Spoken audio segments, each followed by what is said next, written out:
Hey, I'm Deidre Detterman, host of the Do It My Way podcast, where we empower women business owners and CEOs to do business on their terms with no regrets, hesitation, or fear. I'm obsessed with all things marketing. I started my career in television, and I remember sitting in countless meetings, listening to executives talk about things that needed to change, but they never did. I was always thinking, what if we did it my way? Once I became an entrepreneur and I started living life on my terms, working the hours I want to work, making the money I want to make, I started to feel success. I was finally in control of my destiny. I hope you will join me on this journey discovering how you can do it your way. Welcome to the Do It My Way podcast. My next guest is Jill Donovan of Rustic Cuff. She has an amazing story. She had celebrities wearing her cuffs. She never spent $1 on marketing in the beginning, and she has a crazy full circle moment. You got to check it out. Welcome, Jill, to the Do It My Way podcast. Thank you, Deidre. Thanks for having me. I'm so excited to have you here. You know, you and I met years ago.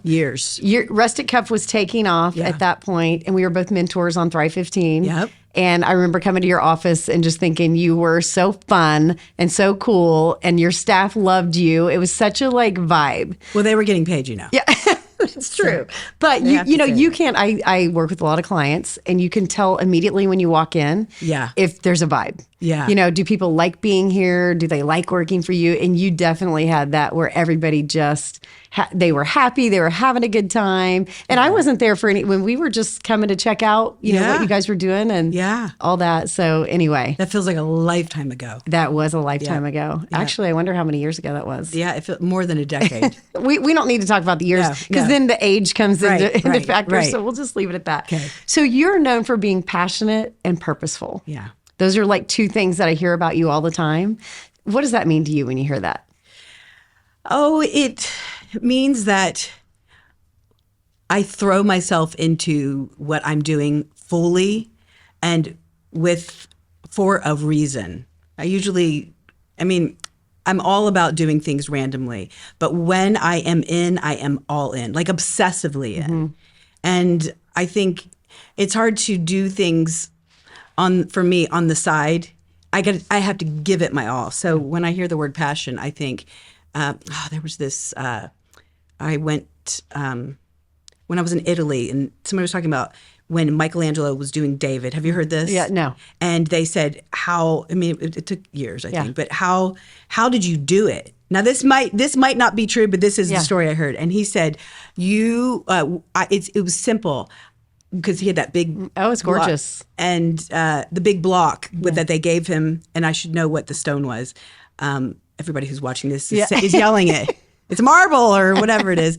And he said, it was simple. I just removed everything that wasn't David when he was carving this out. And so when I am in something, it's almost like everything gets removed but for that thing that I'm doing. Now, obviously, I have a life outside of that, but passion to me means that's what you see fully right at that moment or for that period of time. And that's an amazing entrepreneurial trait. Yeah. Right? I mean, if you had a lot of entrepreneurs have that tunnel vision and you just go in and until you see the finish line, you're focused in on that. Right. And it can be to your detriment because everything else feels like it gets put aside.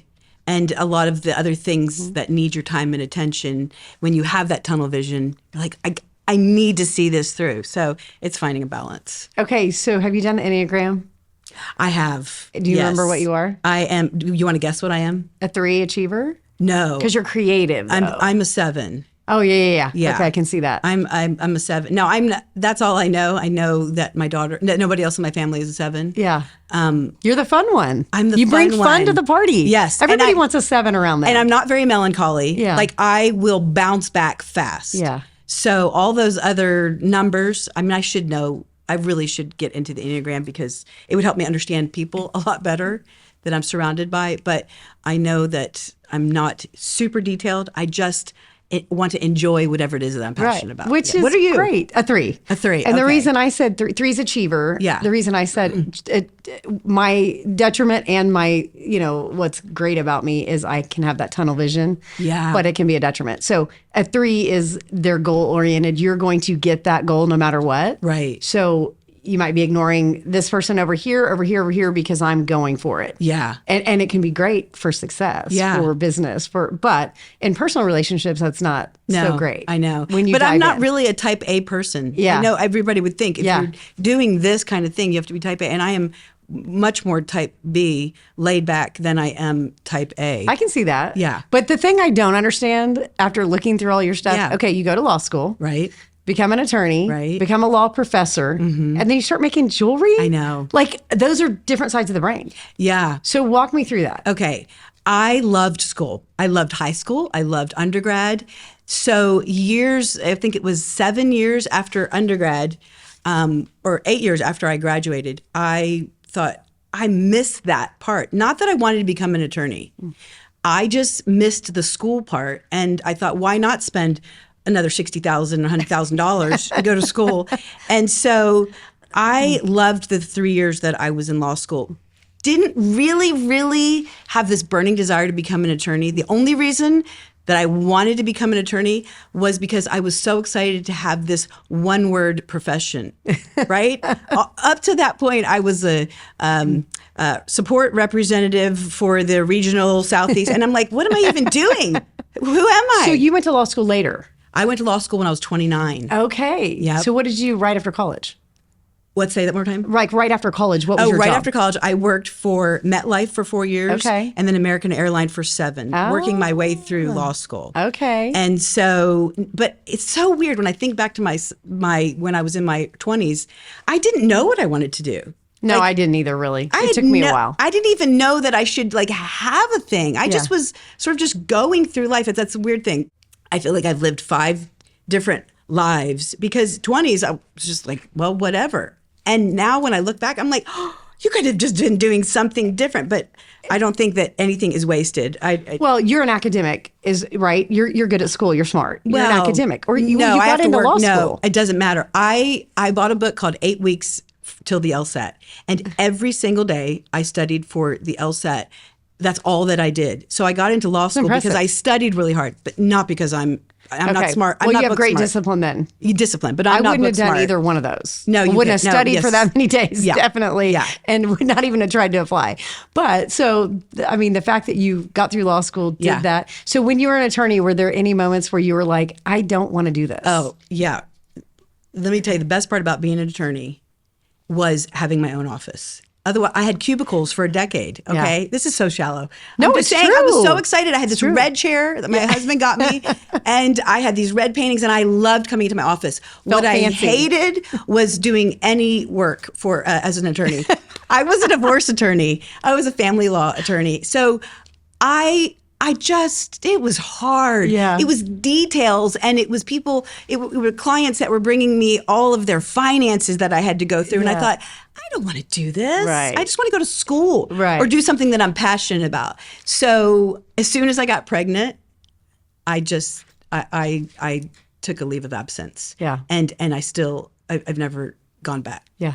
I mean, I never reversed that leave of absence. And how old are your kids? My kids are 20 and 16. Okay. Yeah. Right. So I was so excited when I got pregnant to be pregnant, but at the same time, it meant that I could leave the practice of law for a period of time. Right. As soon as I had my first daughter, a friend of mine who was a professor at TU asked me if I would come and teach with him.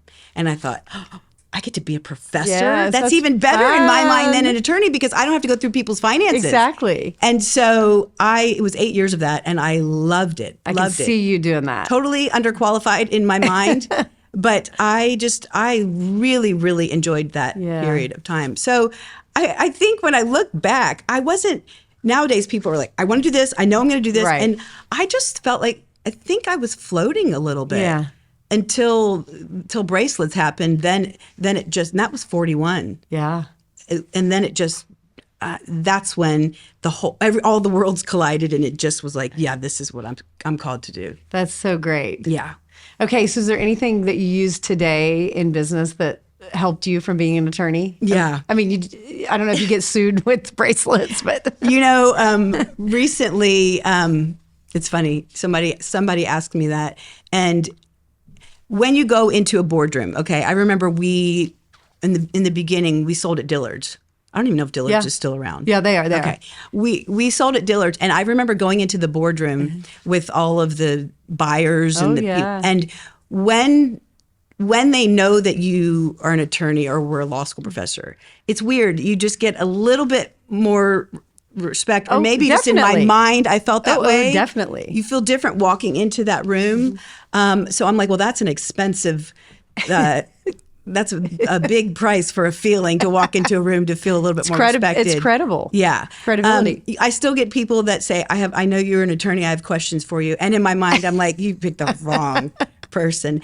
You know what I use? I use law school seemed, on this side of law school, it seemed really difficult. And becoming an attorney and passing the bar. So it's weird. I use it to remind myself that anything is possible. That's true. And also that I started it when I was 29 and finished when I was 32 or 33. I realized that we often think, especially because I'm in my 50s now, why start it? It's just too late to start this. Right. But time is going to pass anyhow. So I would have been 33 anyhow. And we were talking about this before. Yeah. Why not have your law degree? Right. When you're 33, why you're going to be 33 anyhow. So those kind of things give me reminders for at this point in my life, like I got through law school, I passed the bar. Yeah, I got a scholarship to TU. That seemed impossible. Because you're not from Oklahoma. No, I'm from Baltimore, Maryland, but I grew up in Pensacola, Florida. Okay. So all of these seem to come to Oklahoma. Yeah. Yeah. So I mean, anything is possible. And that for me is the greatest reminder. I don't use any materials that I studied or wrote on the bar. I use none of that. As a matter of fact, a lot of times I make up things when people ask me questions and I'm like, they don't know the answer anyway. Hope that works out for you. Just don't say that you got the information from me. Yeah. So that's great. Yeah. Okay, let's talk about Oprah, because this is one of my favorite stories about you. I mean, everybody wanted to be on the Oprah show, right? I mean, that would go to the Oprah show. Go to the Oprah show. Yeah. You want to, you get one, you get one, you get one. Yeah. We all want one. So share that story and how that kind of went into the cuffs. Yeah. And making jewelry. When I was an attorney, I every year, let me go back, starting at 10, every year I started a new hobby. For 365 days, I would do a new hobby. And then at January 1st of the new year, I would start something new. And the purpose of it was to find something that I was either really good at or that was my calling. I wanted to... At age 10? Because at age 9, my dream was to be an Olympic gymnast. Yeah. Those hopes got dashed when my coach told me I would never make it. And so I was so disappointed that I decided at the beginning of this new year, I'm going to start a new hobby and I'm going to do it for 1 year. And if that's it, that's what I'm going to focus on. Because gymnastics was the thing that I was obsessed with. I was obsessed with gymnastics you were? too. Okay, so you get it. I did it from 3 all the way through. And it becomes your life. Yes. And when it stopped being my life at 9, almost 10, I thought, I want to find something that I'm really good at or that I really love. Yeah. And the way I'm going to do it is pick something new every year, which, by the way, I wish they had kids start this at 10. That's great. It has been 44 years of hobbies, one every year that I focus on. And so the purpose of doing that was initially to find that thing. So I did it. And when I got to, I think I was 29, when I first started law school, oh my gosh, no, yeah. I still hadn't, even though I was an attorney or going to law school, I hadn't found that thing. So I thought, I want to be around somebody who knows what they're called to do, who's found that passion, who did their hobby for a year and said, this is it. And because maybe I'm not around enough people that are passionate about one thing. And I thought, I think Oprah knows what she's called to do. Absolutely, of all people. And so I thought if I could just get to the show, then maybe being in the presence of somebody who's called with purpose to do something that she's gifted at, maybe that would somehow inspire me. And it was impossible to get a ticket to the show. Yes. Really difficult.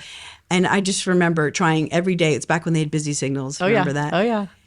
And I could not get through. But then I was so determined that I just became obsessed with getting a ticket. So years passed. And then, because what happened is like all the tickets for the season would sell out and you'd have to try again. Oh, yeah. So like maybe 4+ years passed and You're still trying. And now I'm an attorney. Yeah, still trying. Now I'm an attorney. And I remember seeing a client that day and the client left my office and I thought, I really want to be doing this. I back to the Oprah thing. And so I got online on her website and what came up said, do you want to be on the show? And I thought, okay, I'd never considered being on the show. And it's not that I really wanted to be on the show, but I wasn't against being on the show if that got me to the show. And it listed 5 ways that you could be on the show. And truthfully, Adidra, I didn't care what those things were. Like I was going to make one of those fit to my life. And the first one said, are you a regifter?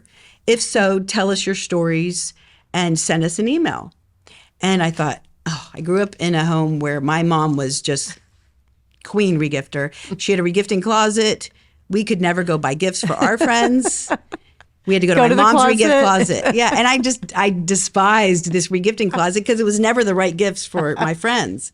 And we say, we can't stand some of the things our parents did or made us do, but then we become that. Right. So I had the most incredible gift closet when I graduated from undergrad. And I just remember I would stare at this closet and I would think, I can't wait till my friends have birthdays because I didn't have to pay for any of this. These are all gifts that I got. So I remember the client leaving. I wrote Oprah an email and told 3 funny stories of how I had gotten caught regifting. And they were really funny stories. But and didn't even think about it, just wrote it like she was a friend. Yeah. Hit send. 2 hours later, my phone rings, and it was my assistant. And she said, Jill, Maria from the Oprah show's on the phone. And it was a weird moment. Like when something like that happens, it's shocking. But at the same time, somewhere inside you had this weird instinct like it was going to happen. Do it. Yeah. And I pick up the phone, like Maria and I were friends. And she said, Jill, we got your email. I just remember it was like yesterday. And I said, that was fast. Yeah. Because you think Oprah show, it's going to be months. Be weeks. Yeah. And so she said, we loved it. We're doing a show about etiquette. We want to fly our producer out to Tulsa and film your gift closet. And I just said, that's great. And so 2 days later, they flew this lady named Gail, not her best friend Gail, but Gail out to film my gift closet. And I remember it wasn't beautiful at the time. So I walked across to Utica Square. Oh, yeah. And didn't have any money, but took a credit card and bought all of these gifts to fill the closet up. It's got to look good. Knowing I would take it all back. Right. And then she filmed it. It was a really fun episode. She interviewed me. We just had a great time. The next day, she flew back to Chicago and she called and said, the producers loved your clip for the etiquette show. Can we fly you and your husband out so you can sit in the front row, not to be on the show, but so you can sit in the front row and Oprah can thank you for being there. And I said, great. Yeah. Like this is, not only do I get a ticket to the show, but they're going to pick me up in a limousine. Yes. They're going to put me up and I don't have to sit in the back row. Right. I was so excited. And you and your husband, fun trip. Great. Yeah. And so we went and sat there and it was going to be the first segment. And Maria walked up to me right before the show started and she said, there's been a change of plans. You're going to be sitting on the couch with Oprah and she's going to interview you. You talk about wanting to wear the right outfit. I know. I still remember I had these high-heeled black patent shoes on. Yeah. And I felt, they do your makeup. You feel really great. And up to this point, I just thought I was going to say thank you, Oprah, for having me. So now I'm on the couch and they said, we want you to tell your stories. And do you think this was planned? I don't think it was planned. I think it just... It is TV and live stuff happens and whatever. I think maybe they might have had more time to fill or something, or they liked my outfit. Yeah. Maybe it went with the couch. I don't know. So I just said it was 300 people in the audience and it was tape delayed. Well, and millions at home. 20 million people at that time were watching it. But it was tape delayed, so it wasn't live. And I remember sitting on the couch and Oprah sat down and she told me that the only thing she said was, I like your shoes. Again, it feels like it was yesterday. And then I looked on the other side of the stage and there were 2 girls that were sitting there. One of them looked like you, actually, except she had bangs. Yeah. And they were from Canada. And they mouthed to me, they said, we love your shoes. And it was... You always do wear good shoes. Well, not always. You always have fun. No, yes, not always. Do. But that day, I loved them. Yeah. And it just felt like this was just great community on the stage, 300 people in the audience. My husband was there. I wore the right shoes. This was working out. I think I just got my hair done. It was I remember my hair. It was back when like it was okay to have striped hair, like tiger hair. And anyhow, they aired the clip. The show started. They aired the clip. And then Oprah looked at me and she said, well, Jill, how does it feel to be exposed to millions of people? And I was thinking, how do I segue into my story? Right. And I thought, well, surely Oprah will lead me into that. And I said, I don't even remember what I said, but Oprah then throws it over to the etiquette experts who had just written a book. And she said, well, she introduced them. She said, how do you guys feel about what Jill did? And because it was just that good feeling on the stage, right. I was thinking, this is my break. Yeah, and I didn't even know where it was going to lead.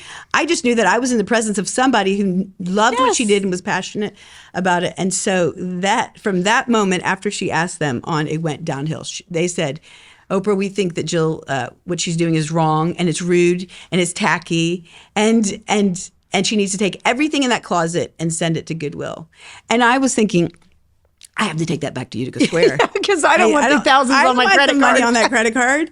And it was the strangest feeling. If you've ever been blindsided by something, I didn't see it coming. On TV? I did not see it coming. With Oprah. And I couldn't reverse it because they weren't trying to hurt me. Nobody was. That was their opinion. Yeah. Well, it just meant that now I couldn't tell my stories. Right. And, law school didn't do any good for me because I couldn't defend myself.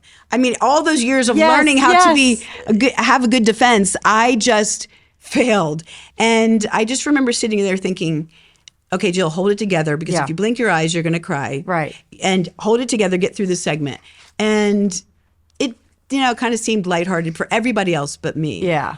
It ended, and I remember going back to sit at my seat, and my husband patted my leg, and it was the kind of pat that is like, "Oh, sweetie, good job," but not really. Right. And it ended as quickly as it started, and then it aired. So Maria came up to me and she said, "I'll call you when it airs," and I remember going to Gino's Pizza that afternoon in Chicago with such disappointment.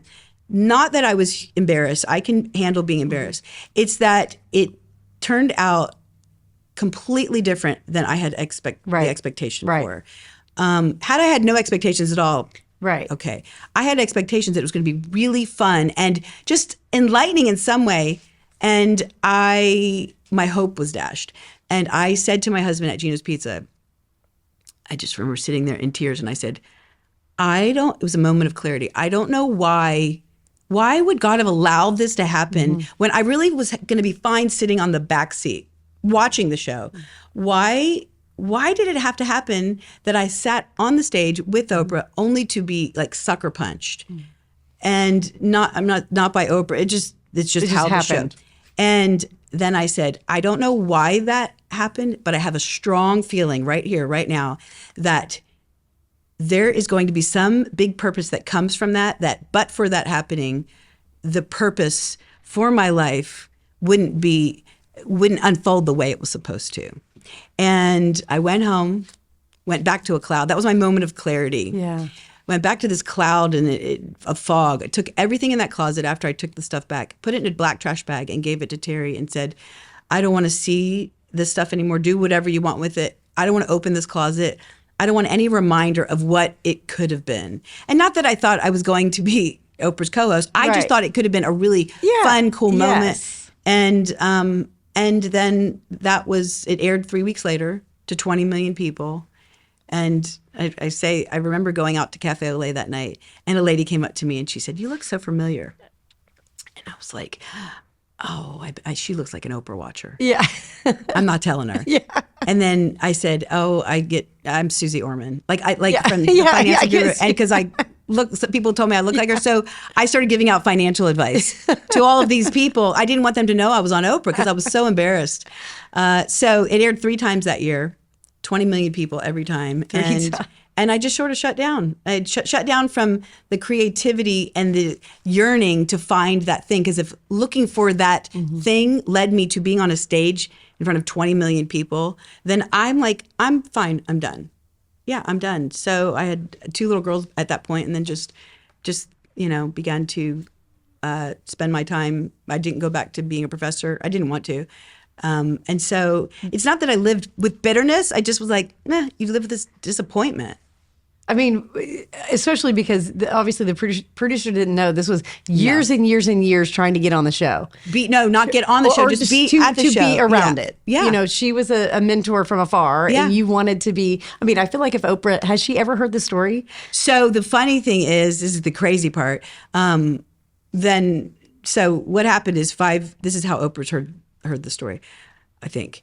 5 years or so later, I remember sitting up in bed in the middle of the night, and I thought, I have to let this go. Mm-hmm. Sometimes we hold on to stuff, we don't know we're holding on to it. And I just remember sitting up in bed, everybody asleep in my house, and I said, I forgive these girls. Not that they needed to be forgiven, right? Because they didn't know what they were doing, but they were my dream stealers of something new and different happening in life other than law.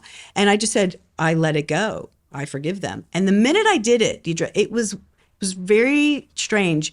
It was like this thing lifted off of me, like it was like I had the backpack full of rocks. It was like all the rocks lifted up, and I thought, I feel light again. And I just remember saying a quick prayer, God, would you give me an idea that I can fill the gift closet back up of something that I could make?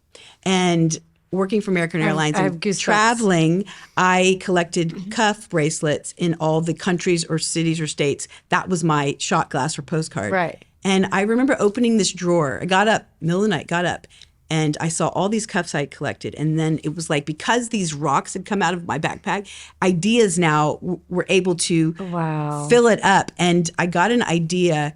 What if I taught myself how to make cuffs and put on the cuffs words that I wished I would have had as a reminder on my wrist for all of those years I'd been carrying something against somebody or against just circumstances. And I remember opening that closet again for the first time in years and looking at it empty and thinking, I'm going to teach myself how to make these bracelets and fill this closet up. And I got up that night until the middle of the night. I was the middle of the night, but I just remember typing, how do you make leather cuffs? How do you engrave? And because what we talked about, passion, I threw myself into it. And for the next 4 months, taught myself how to make cuffs. Like I couldn't, it was my David. I couldn't see anything else. I forgot that I had children. Like, why do you have to eat 3 times a day? Right. Like, mom's busy making cuffs. I mean, I still threw myself into that as well. But then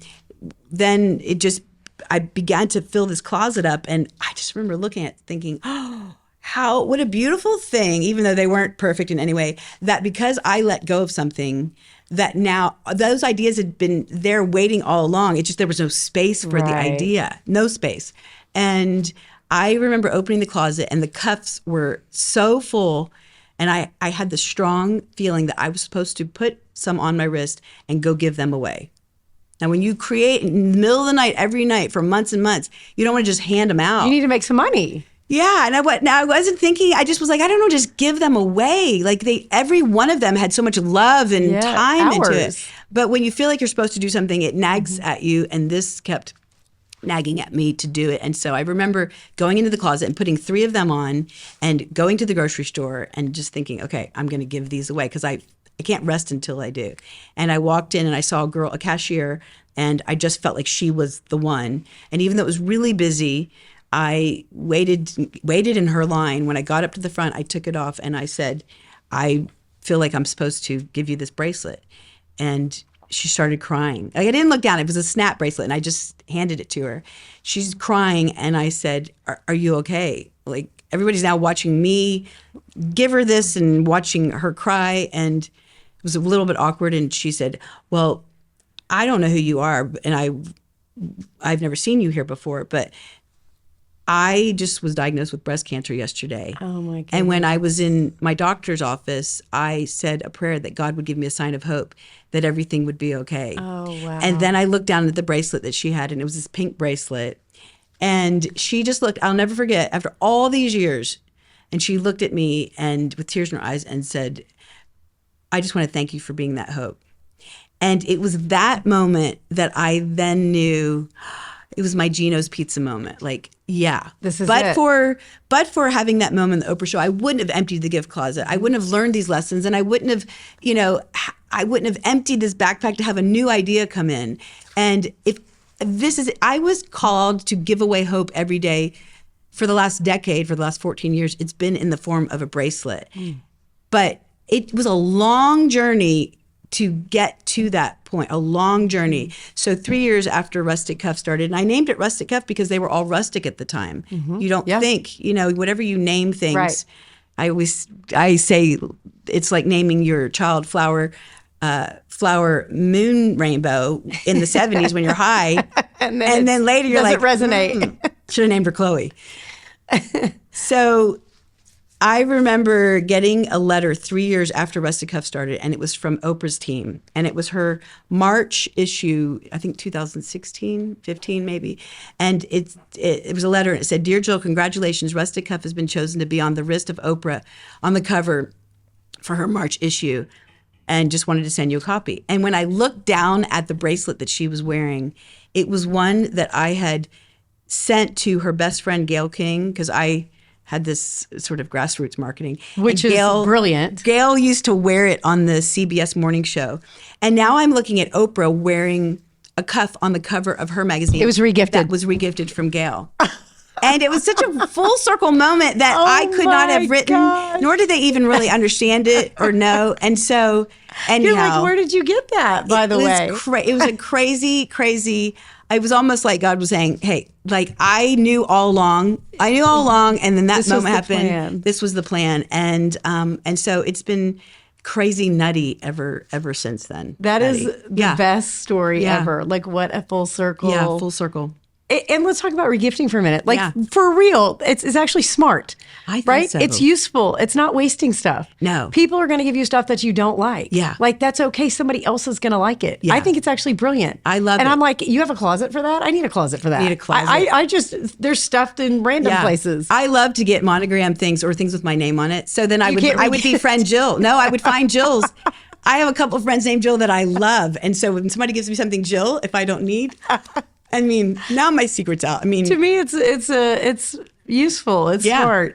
But in the context of you sitting on the couch and the whole, And so at the time you think, why in the world is this not going the way, not even close to going the way that I thought that it would. This is not the plan I would have written. Right. But sometimes enough time has to pass for you to be able to see the plan. And we thwart the plan, I think, because we try to do it our way and make it happen. Mm-hmm. And I'm glad enough time passed, and I'm glad that I let all those rocks go. I'm glad that it worked out this way. Otherwise, I don't know that the closet would have filled back up with something with words of hope on it.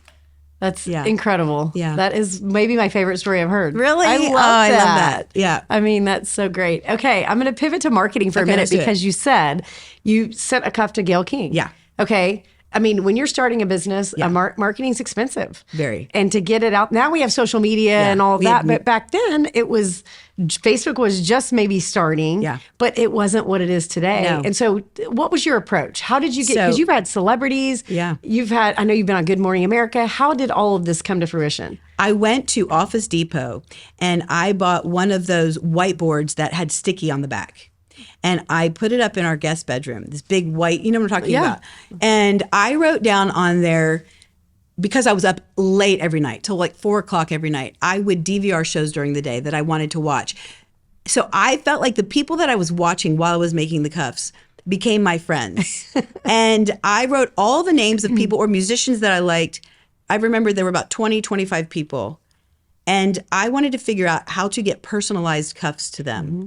It's now that I think about it, I mean, really, it was just, they were like very, these were not refined cuffs. It was, I mean, I just was teaching myself in my back bedroom. But I researched, and so if you ask how law school helped, I researched all about these people. Because I was a law school professor, I found out who their agents and their stylists were, and I would email them and say, my name is Jill Donovan. I am a law school professor at the University of Tulsa. And I felt like by being able to write that one line, they would keep reading. It's credible. It's like, what is a law so school why is she professor writing want? me? And then I remember I started getting emails back. The first one was like from Miranda Lambert's stylist. And she said, I'm getting ready to go see Miranda next weekend. Why don't you send it to me and I'll take it to her? And I was like, wow. I got an email back. That was easy. The Today Show, they all just started giving me addresses and the name of the person to send it to. So I remember sending it to Kathy Lee Gifford, Hoda, I just everybody that I would be watching during the day. And people were writing me back. It was I couldn't believe people were writing me back. And so I had this big whiteboard and I wrote their names and I didn't want people to know it was in my back bedroom. So I hired a guy in Oregon to make these wooden boxes that said Rustic Cuff on them that made it look like I had a studio in New York City. That's great. I didn't want them to know. Great. I didn't want to do an organza bag because I felt like the packaging was just as important as what was inside. And I made about 5 to 7 cuffs for each person that were personalized. And I called it my Rustic Cuff Blitz. And I had all these wooden boxes on the ground and I FedExed overnight every single one of these boxes to the addresses that they had given me.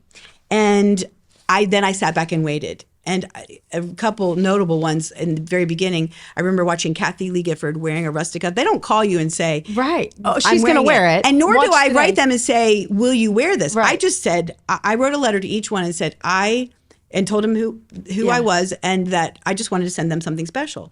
And I remember watching Kathy Lee Gifford with Barry Manilow. It was very memorable to me because I like Barry Manilow a whole lot. And she was talking to him and she put her hand on his shoulder and I'm like, that's like Barry Manilow practically wearing a cuff. I remember going on spring break and opening a country weekly magazine, and it was an 8-page spread of Miranda Lambert. It was this big thing, and on every other page, she was wearing a different Rustic Cuff. Oh, my goodness. And I just remember sitting there telling my family, like, look at this. I cannot believe this, that it came from a sticky whiteboard in my office. And so then you put that picture on Facebook, and then people think, well, if Miranda Lambert's wearing it, it must be something. Yeah. And so I did not have to spend any money except FedExing overnight and then the making of it. And so it was crazy. Marketing for me and advertising, it was completely different than what I had studied or learned at school. That's the best kind. Yeah. Well, creating a personal brand is all, like Do It My Way is all about creating a personal brand and becoming an entrepreneur so you can live the life you want to live. Agreed. You're controlling your destiny. Yes. When you were an attorney, you weren't controlling your destiny like you are today as an entrepreneur. Yeah. And so that you were doing that without realizing you were doing that. That's it. Right? Yeah. You were just showing up. And I will say, I don't think Rustic Cuff would have taken off the way it did without Jill's story. Yeah. It's Jill. It's because Oprah. They're just it's all the things. They're bracelets, and all things being equal, other people make bracelets. Now, I really love ours. Yours are definitely I love different. Ours, but you're right. It is, why am I going to buy from the company A over company B when they're both making the same thing? You're right. And it's because how do you make me feel or do you go the extra mile? And I'll pay more because I'm more emotionally invested in you than this company who's making the same thing and maybe at the same price. Huge emotional connection. You were sitting there watching TV thinking you knew Oprah. Yeah. People are watching you thinking they know Jill. Yeah. Right? Yeah. I mean, we were talking before this started and talking about things happen in the office that you could shoot for social media. And I'm like, you show up on roller skates. Yeah. I see you roller skating through. And you have the coolest office in town by far. It's fun. And so I'm like, I feel like I know Jill. I haven't seen you in years and years, but social media and whatever. Yeah. And you have always been such an authentic, this is who I am. Right. Even when you were on Oprah, even when you have, all these famous people wearing your cuffs, you're just Jill. Think about the people that you love and that you want to follow. Like it's not because they've curated this brand of who they want everybody to think they are. You love them for the mistakes that they've made. And I mean, that's the thing. People embrace you more when you even talk about your mistakes. Yeah, not appearing perfect. Yeah. That's it. Yeah. If I wear something inside out accidentally, I think people need to know that. Yeah. People need to know that because they do it. And you just want to identify with that. So you can't have pride. You got to put your pride to the side. That is very true. If you want to grow your brand, it's very hard to have pride and do that at the same time. Very true. Yeah. So breast cancer. Yeah. I think it's ironic that you went to the grocery store and the lady had just been diagnosed. Yeah. And then you were diagnosed. Yeah. When was that? That was 2021. So that was 3 years ago. Okay. This month or October. Not in my family. Nobody. I mean, I did know some people that had it, but over the years we had done a lot for breast cancer. Because we would raise money. Yes, I remember. I remember we gave pink lipstick and pink nail polish to breast cancer and pink bracelets to breast cancer centers all around Tulsa. And then I just went for my annual mammogram and got a call one day that I had breast cancer. And it was such a strange thing. Not that I ever thought I was going to get cancer, but if I thought I was going to get sick, breast cancer was definitely not on the list of ailments that I thought I would get. I don't know why. Yeah. Well, here you are doing all these things for breast cancer. Surely you would get the pass, right? Yeah, right. And when I got the call, I was looking at my finger.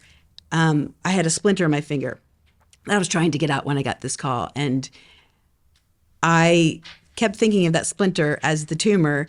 And I thought, I need to look at this tumor that they just told me that I have as a splinter, just needs to come out. Like, I don't need to go down some rabbit hole where I'm going to die. What am I going to do? I'm going to have to give up, all that I'm doing right now. I'm going to keep living my life as if a splinter needs to come out. And that's exactly what I did. I apparently had 2 splinters where they needed to go in twice. And then I had radiation treatment. And I thought, if I'm going to go through months of radiation, I need to look at this differently than woe is me. And I'll only be happy when I get on the other side of it. And it's funny because all the places that I would go to, people would say, you have impacted our breast cancer center. We want to now give to you. Oh, that's incredible. And I'm not saying I got that. Yes, I did. I felt like I got VIP treatment because they were not because I was a VIP, but because they were so grateful to have been given things over the years. And during this radiation treatment for months, and it was not easy. I mean, but I just remember thinking every day I'm going to take a different person from my office. They're all my friends, and treat it like it's a lunch date with them. And let's give away hope to somebody sitting in the waiting room. Well, you're doing it as well. Well, I'm doing it. And so I pulled a different name out of the hat every day, and they would go with me, and they would sit while I got my treatment, and then they would have a cuff or 2 and give it away. And so it took the focus off of me. Woe is me. Am I going to make it through this? And I learned a new way to get through something that feels so debilitating while I'm running a company with 2 daughters and my husband. How do I get through this? I looked at it like, okay, I know it's not a splinter, and I know that it's not just a lunch date. But if I approach it that way, then the self-pity doesn't have any space within that. And it changed the way I'm going to walk through it. Why not walk through it with a different mindset? So now when I look back and I think about radiation and the surgeries and all of that, I don't think that was the worst period of my life. I think, what a cool opportunity to be able to touch other people and give them hope by being around them every day in that waiting room. And also the people that were treating me. Every single day I'd bring them a different cuff. And I'm not saying that to toot Rustic Cuff's horn. I'm saying that it got the focus off of what is happening to me. Right. And it really changed the way I walked through something that could have been just, debilitating. Well, you probably lit up that whole room. I mean, I'm sure everybody was excited to come to, the next day to see what you were going to bring. To bring my people with me, they got, instead of me just, I thought, I'll just do this by myself and I don't need to talk about it. But then I thought, you know what? I need to bring them into it. So I feel like I have this team of people, because a lot of times I think I can do this by myself. It'll get done quicker if I just do it and get it. And then I thought, no, now they have a new perspective. That's right. And you've affected so many people, like even just think of the grocery store situation. Yeah. All the people that were in the grocery store that just saw it. Yeah. I mean, that really that's inspiring. You don't know the seeds that you're planting, all those years of doing breast cancer, giving money to different organizations. You don't know 10 years. As a matter of fact, the surgeon that removed the tumor twice, when I met with her, she showed me a picture. She said, 5 years ago, I came to your office with my husband and my son, and there's a long line of people to get in. And she said, we saw you, and I said, do you mind if we get a picture together? And I said, I'd love to. And she showed me the picture of us together. And she said, I just want to thank you for taking the time out that day to do that. And I blew that picture up to put up in my office as a reminder that the lady that has her arm around me, little did I know that 5 years down the road, she would save my life. Oh my gosh. And I remember that day, it was crazy. And you'd think that this doesn't matter, but it matters. It matters because you don't know that the person that you took time out to engage with would be the person that would be doing surgery on you years later. Oh my goodness. So that picture serves as a reminder that every single interaction you have, is that going to be the boy that, the mom of the boy that marries your daughter? Right. Like, you do not know. Yeah. And so that has also changed my life and my perspective on every single person. I think I already did that mentally anyhow, but this is a reminder for me. Yes. Yeah. That's great. I love that story. Yeah. Okay. So a day in the life. Okay. Because I know in the beginning you're, at home making all these cuffs. Now you have 160 employees. Yeah. So you obviously have a team doing the thing. Yeah. What does Jill do every day? So Jill wears the same thing every day. Yeah. She does. She's Steve Jobs a little bit. I wear a black shirt every day except for today. I wear a black shirt every day. Very, very minimalistic as far as I don't wear any makeup. Jill just it takes Jill. I'm going to talk about myself in the third person. It takes me 7 minutes to get take. It takes my husband 4 times that, and he looks so great when he leaves. Sometimes I leave and he's so kind. He's like, "So are you going down the street? Are you going to work?" He's really nice because I just. Super simple, get ready, don't even eat breakfast. I'm usually the first one at the office. What time is that? It's probably around 7:15. And I love it. I wish our start time were 11 because that would mean I'd have 4 hours alone. But I love when they get there. I love when my team gets there because they're all my close friends. In our corporate office here, we have 25 people. But the entire day now, it's all evolved, but the entire day, except when I do things like this or when I speak, is spent creating. Really, it's like arts and crafts on another level. And researching, and I get people get highs off of certain things. I get a high off of creating something so special that I can then present to people. And so my entire day is spent creating. I abhor meetings. Yeah. I've spent my life in meetings. So I have an office. I have a lovely, beautiful office. Never go in there. I made another office, and I don't even call it office, a desk for me where I sit with my whole production team. And so from 7 in the morning till 6 at night, I sit and create with my friends. One of my daughters is away in college in Nashville. And so I have dog guilt all day long. I should be home with my dog. And I love it so much, eat the same thing every single day. Yeah. And that's my life now. That wasn't my life 2 years ago or 5 years ago. It changes, but my life now is I'm obsessed with creating. Okay. I love that you get to do that because that's what you're genius at. And if you can operate in your genius every day. Yeah. That's what not everybody can afford to do that. Right. Have a team that does all the accounting and all the other things you don't want to do. But that is such a great place to be. Yeah. You're controlling your destiny. You get up and do what you want to do every day. And the company sees the fruits of that. Because what happened along the road, I got away from it and I let everybody else start creating great things. And I lost... when you turn a hobby into a business and then all you do is the business, you lose the joy of it. And then I looked at my website and I thought, this doesn't really represent really who I am. There was a period of time and I thought, I want to reimagine this. And I don't want anything on there that I would not want to buy myself.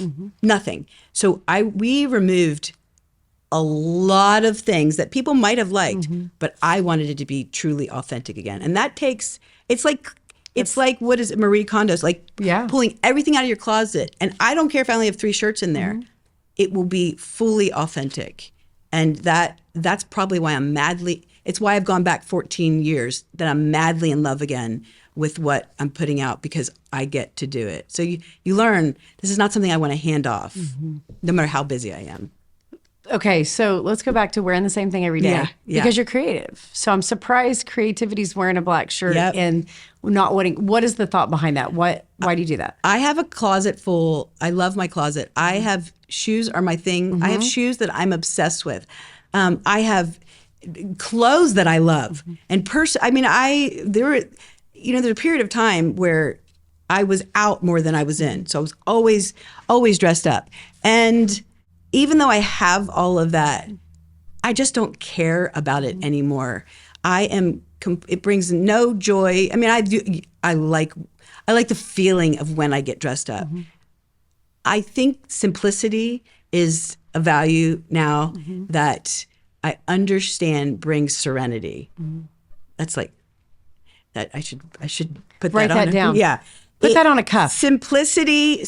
When I look at my desk and people are like, "Oh, if it's a mess and it's crazy," and they're like, "Well, that's how you operate." My brain doesn't operate under chaos. So I do not care if I just wipe everything aside and have a clean slate, because that is where the most creative comes. I know people say the opposite. I operate best under chaos. I don't. And so simplicity for me means, I've bought the same black shirt 12 times. And in the winter, I wear a pair of jeans. In the summer, I wear a pair of shorts. And very, very, very simplistic. I probably shouldn't say this, but I wash my hair twice a week at the most. Because I don't. Me too. Yeah, okay, good. Good. I just, what I've learned to do is optimize the things that I don't really care about. So I just talk about do it my way. I mean, you are doing it your way. People think that my husband, when he leaves and he has his own business, he looks so sharp and he cares how he looks. And I love that. Maybe I should care every day, and I care when I need to care. Yeah. I love the simplicity that my time is saved when I don't have to spend so much time thinking and Yeah. Steve Jobs, he wore a black shirt, jeans every day. Yeah. So he didn't want to think. He had too many decisions going on, in the office and building this massive empire. Right. He didn't want to think about that. I like how I feel in that one outfit that I wear every day. I don't want to risk it and put an orange and pink shirt on. Yeah. And not, plus everybody in the office, everybody wears, not sweatpants, but what is it? Yoga pants. Yeah, just relax. Everybody. So I very rarely dress up, but in every area of life, I think, how can I optimize this so then I can spend my focus and time on the thing that will push it further down the road. So you're the only other person I've met that eats the same thing every day, because I eat the same thing every day. What do you eat every day? Well, I was getting ready to ask you. So because I'm just on like a super clean, healthy kick. So I eat ground turkey, sweet potatoes, and then like a green. So I take that for like lunch every single day. You make it at home and then take it? Make it at home and take it. And I eat it for dinner a lot of times too. Sometimes at dinner I'll change the meat up. Like you eat the same thing for lunch and dinner? A lot. I love that. Mostly Monday through Friday, I do. Now, when I go out to eat, I don't. Nobody has ground turkey. Right. You pull it out of your purse like, oh, sorry, got to do the ground turkey. But I do. I eat the same thing for breakfast, and I just egg whites. Because it's just simple, because you don't want to think about it? It's clean eating. I don't have to think about it. I feel amazing. Yeah. I'm like, no caffeine, no sugar, keep it pretty. Yeah. And I feel great on it. So people are like, in the office are like, oh, you're having that again? I was like, oh, this is 5 years going in. Right. Like I've eaten this for lunch every day for 5 years. I need to follow you, because I don't do that. And I should. But what do you eat every day? Okay. So it goes for periods of time, like 3 months I'll eat. But right now and people are going to just not like this because they're going to think it's a waste of money. But again, it's optimizing for me. Right. I DoorDash every single day. Lambrusco's turkey sandwich with cheese. So good. And white queso and chips. And then at 3 o'clock, this is so, I cannot. I know people are going to think it's a waste of money. And at 3 o'clock every day, I DoorDash Crave cookies to the office. No, you don't. Yes. and 4 crave cookies to the office. And then I will go home. My husband is a cook. He's an amazing cook. But I love it when he has other plans like for dinner, because then I don't have to feel the pressure of of spending so much time in the kitchen, because his dream would be that we spent 3 hours in the kitchen at night together. I will make a peanut butter jelly sandwich every night and just sit down and relax. But he gets his high from making food and really like the whole thing. And so it's learning to compromise and pretending every now and then that I enjoy being in the kitchen. But I would do it when they go out of town. If my whole family's out of town, I have a paper towel and 2 pieces of bread and peanut butter jelly, and I use a plastic knife. And optimizing. Well, I think the concept is the same. Yeah. Because I do not like to think about food. Food's annoying to me. It's in the middle of my day. I'm busy. I'm trying to get stuff done. It's an annoying thing I have to do. Do you go to lunch with people? No. Same. Like very, very rarely. Yeah. I don't go to lunch. I had a lunch yesterday for a charity thing that client invited me to, so I needed to go, and that's great. And I came back to the office and I was like, I'm just mad I just didn't have my ground turkey. So if you went to lunch with Deidre yesterday and you're listening, she really did have a good time. Because I used to do lunches and happy hours and all the stuff with clients, and that used to be the thing. Yeah. And I'm like, I don't. If some people will say, I want to take you to lunch, I want to take you to coffee. I don't drink coffee.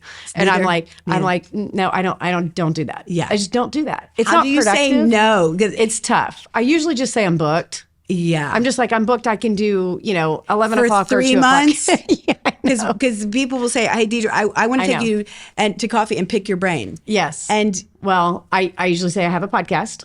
Like, honestly, if there's what is your question? And they'll say, I want to know how can I market without spending money? I want to start. I was like, I have a podcast about that. Yeah. Seriously. That's a lot of the reason I started, because you can't do the pick your brain or your every night of the week. I'm going to start saying, go to Deidre's podcast. Yeah, go to Deidre's podcast. Because she doesn't know about cups, but you want to give to people because they want, but at the same time, it's tough. You would be going to lunch and breakfast a lot because people want to learn from you. And learning to say no is a difficult thing when you are an entrepreneur. Yeah. It's a hard thing. It is a hard thing. And I did it in the beginning. And I did it with everybody and anybody. I was at Starbucks 3 times a week. Yeah. Right. Meeting with people and doing the whole, and then I'm just like, I'm not doing that anymore. Now you're just eating ground turkey. I'm eating ground turkey. But I prep it before, so that way during the day I don't have to think about it. Yeah. I'm not like, I'm hungry. What am I going to eat? Right. Now I got to take time out of my day and go here and go. Yeah. I'm just eating what I already brought it. It's the only thing in the fridge. I love that. Is that age, or is that just time that we understand it better? I think age. Yeah. I think it's, and I want to maximize. I want to get out of there early. I love to get out, go hike Turkey Mountain, go ride bikes, go do something outside. I love the outdoors, have a new puppy.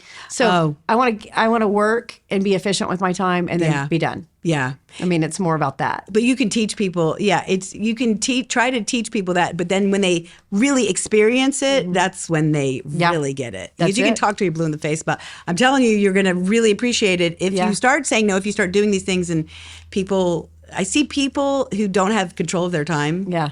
And it's because they feel bad about saying no to anybody. Right. And that was me. It's a cycle. And then you can't be successful. You can't be sitting and creating because you're here and there and everywhere. Yeah. So I feel honored that you came today. Oh, yeah. No, I was We happy can DoorDash. I can't. You want here in a minute. Do we have any ground turkey?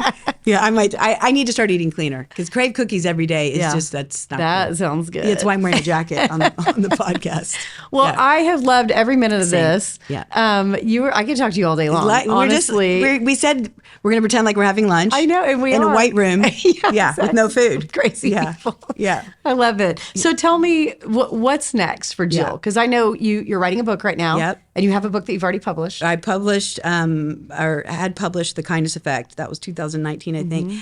The book I'm writing right now is called Live Like Everyone Loves You. And it's based like how to get off the island of insecurity. And I've watched it for the last decade. I just watched it manifest itself in so many different ways. So it's a hard book to write, but there's so many different experiences I've had. So it's that I get to put in the book, and I'm loving that. So that's next. I mean, the world of social media that we're at today. Yeah. I mean, I'm thinking my daughter, even as a grown woman, you'll be looking through stuff and you're like, live like everybody loves you. Yeah. That's such a great... One chapter is when social media is the loudest voice in your head. every chapter starts with when. And so when somebody looks through the book, I think they can find themselves in a chapter. Without having to read chapter 1, you can go straight to chapter 9. So that is one thing. The other thing, and this is a hard thing because I've fought against this for so long, but I'm launching, it feels funny, it's the first time I've actually said this, exclusive. I'm doing Only on the Do It My Way podcast. I am launching Jill Donovan collection of jewelry and art because not everything fits into Rustic Cuff brand. Right. And this is a whole different, and I didn't want to just mesh it. I love that. And so obsessed. I'm really, really obsessed with it. So it's at a higher price point, and it's just. When's this happening? It will happen in the next month. It's already done. It's just a matter of launching it. And it's all the things. I mean, I love Rustic Cuff and I love that brand. But these are things, a lot, some of it is monogrammed, custom, things that just are really unique, different from anything Rustic Cuff has done. Well, and I'm sure you've evolved too. Exactly. Right? And I've done art. One of my hobbies one year was doing one piece of art every day that involved lucite, like this acrylic lucite, and gold leaf. And so I numbered every piece from 1 to 365 to see how it evolved. I had to complete one piece every single day. That was my hobby. And so part of the Jill Donovan collection will incorporate these numbered pieces along the way. That is so great. That So makes me excited. I can't wait to see. That's new and different. Yeah. That is great. Yeah. I love that. Yeah. Well, thank you for sharing. Thank you for being authentic. I loved all your stories. And you just are such an inspiration to women. I need to have you on my podcast. Yes. Yeah. Let's do it. Yeah, sometime. I love that. When you can get away from your ground turkey. Yeah, exactly. I could bring and have some crave the cookies. microwave. Yeah. Yeah. I love that. Yeah. Well, thank you so much for being on the show. Thank you. Thank you for listening to the Do It My Way podcast. If you're wanting to build a personal brand, but you aren't sure where to start, I want you to book a discovery call with me at DeirdreDetterman.com. I hope you are empowered today to do business on your terms with no regrets, hesitation, or fear. Again, head over to DeirdreDetterman.com and click on Get a Quote.